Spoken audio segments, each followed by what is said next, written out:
Buenos dias, buenos tardes, buenas noches, mga amigos, mga amigas, mga kompanyeros, kompanyeras. Magandang araw po sa inyong lahat. Ako po ang lingkod, Attorney Rene Bueno. Noong nakaraang episode po ay ating pong tinalakay ang mga kaso ng mga high-ranking public officials during the last 25 years. And this refers to the impeachment complaints filed with the House of Representatives. So yung pinag-usapan natin ay mga 5 public officials that were impeached by the House of Representatives during the last 25 years. We also tackled the matter na out of these 5 impeached public officials, 3 of them decided to resign midway during the impeachment trial conducted by the Senate of the Philippines. One was convicted and the other one ay na-channel from impeachment complaint to a quo warranto petition. So natanggal din siya. So lahat ng 5 na yan public officials ay were removed from public office. Walang acquittal na nangyari, lahat removal, either they resigned from the office or yung isa na convict ng ating Senado. And since puro resignation yung majority nangyari dun sa ating discussion last episode, now we will dive deeper now into the impeachment process. At ano ang mangyayari just in case an impeachable official decided to resign midway, no, during the impeachment trial being conducted by the Senate of the Philippines. What is going to be the legal effect at ano ang mangyayari doon sa public official. So let us start with a hypothetical situation. Okay, let us say may na-impeach na public official. O sabihin na natin yung Vice President, kasama na rin itong mga members of the Constitutional Commissions. Kasi alam niyo po sa ilalim ng saligang batas, ang mga impeachable officials ay ang Presidente, ang Vice Presidente, Justices of the Supreme Court, members of the Constitutional Commissions, kasama dyan ng Civil Service Commission, Commission on Elections, Commission on Audit, at yung Ombudsman. Exclusive po yan. No, sila lamang po ang mga public officials na pwedeng matanggal, ma-remove from office through the impeachment process. Yung other public officials appointed by the President ay pwedeng tanggalin from the office, no, by the implementation of other existing laws but not through impeachment process. Okay, so remember, exclusive yan sa mga nabanggit kong mga public officials. So let's start. What happens now if midway during the trial, the Vice President or any of the members of these constitutional commissions or justices of the Supreme Court decided to resign from public office? What will happen now? What is going to be the legal effect of the resignation of the impeached public official? So siguro alam niyo na, no, kung ano mangyayari. Definitely yung nag-resign from public office midway, no, during the impeachment trial sa ating Senado, they are automatically out of office na, no? They are considered as out of the public office already. But that is one of the primary goals actually of the impeachment case, to remove the impeached public official from public office. Kaya nga lamang may isa pang goal, no, ang impeachment, and that is to disqualify the impeached official from holding public office in the future.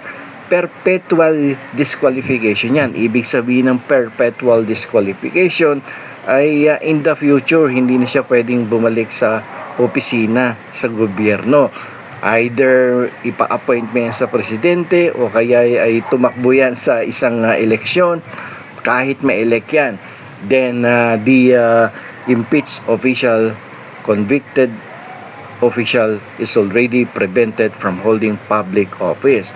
So yung legal effect of resignation, isa lang yung ma-attain na goal, sapagkat yung goal na yon ay to remove the public official from public office. Kaya nga lamang, yung isa pang goal na to perpetually disqualify the public official from holding public office, prevent her from going back to the government service, ay hindi ma-attain kung ang Senado ay magdi-decide na ihinto na yung impeachment trial.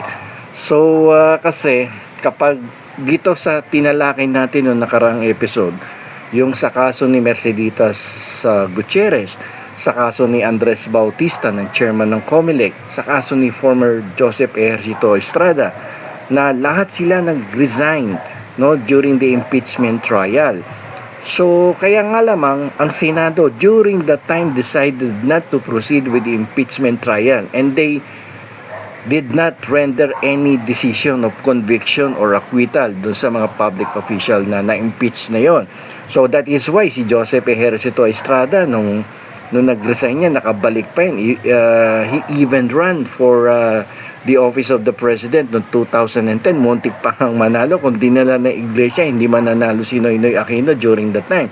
Because yung boto niya, tsaka ni Noynoy Aquino na nanalo, ang difference lang nasa 5 milyon. Imagine kung dinala siya ng iglesia na Cristo during that time, abay, nakabalik yan sa office of the president. So, nung matalo siya doon, tumakbong mayor ng Maynila at nanalo at nagsilbi nga siya ng 2 taon. So, bakit siya nakabalik sa public office? It is because of the fact that the Senate decided not to proceed with the impeachment trial. Hinayaan na lang. Pinabayaan na lang yung impeached public official. That is why nakabalik sa office of the mayor sa City of Manila. Tumakbo pa ng presidente. In the case of Merceditas Gutierrez, no, hindi pa nga nag-uumpisa yung impeachment trial, pero na-impeach na siya ng House of Representatives. Ang ginawa niya, she resigned, and after the resignation, she was appointed, no, as one of the board of trustees of GSIS. So, yung isa sa primary goal ng impeachment ay hindi na-attain because of the fact na hindi tinatapos ng Senado ang kanilang impeachment trial. That is why, yung mga dating public official na na-impeach na but decided to resign were able to go back to the government service. And this is something na dapat hindi ipagpatuloy ng ating Senado sa mga susunod na mga impeachment trial na kanilang kakaharapin diyan sa Senado. Bakit? Kasi ang purpose ng impeachment trial, aside from removing the impeached official, the public official from public office, is to disqualify them perpetually from holding public office, no? Because we need to prevent this abusive, corrupt officials from going back to public service. Kasi abusado sila eh, corrupt sila eh. Why will you allow them to go back? So the Senate is actually or the Senate must continue or proceed with the trial of the impeachment of this public official, no, and impose the necessary penalty of perpetual disqualification para ma-attain talaga yung purpose ng impeachment process. Kasi kung hindi mo tatapusin ng trial, babalik at babalik yan sa public office. Isa lang hindi ko, nang natatandaan ko hindi bumalik si former chairman ng COMELEC na si Andres Bautista, at alam ko nasa Amerika na. Pero the others ay talagang bumabalik no? Either by election or by appointment of the president, katulad ni Merceditas Gutierrez na na-appoint sa GSIS. Si Erap na elect as mayor of the City of Manila. So, in the future, sana ang ating Senado, kung sakasakaling sila ay magkoconduct ng another impeachment trial, in the event that the public official decided to resign, they need to proceed. They need to continue with the impeachment trial, regardless kung natanggal na yan sa public office, umayaw na yan, you need to continue with the impeachment process in order to prevent this public official from going back again to the government, because the Senate has the duty, it has the role to protect the integrity of the government and public trust. Kailangang i-prevent yung public official not to go back to public service.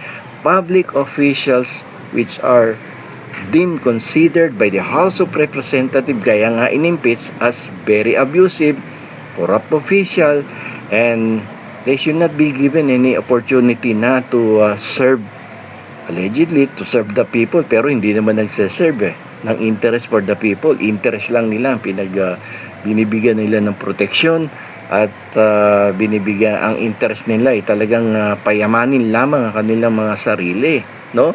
At hindi naman talaga para magsilbi sa bayan eh. So the Senate has the obligation to continue with the impeachment trial if the impeached public official decided to resign midway during the impeachment trial. So that's so ma-attain natin yung primary goals of removing the official and also to disqualify them perpetually from holding public office.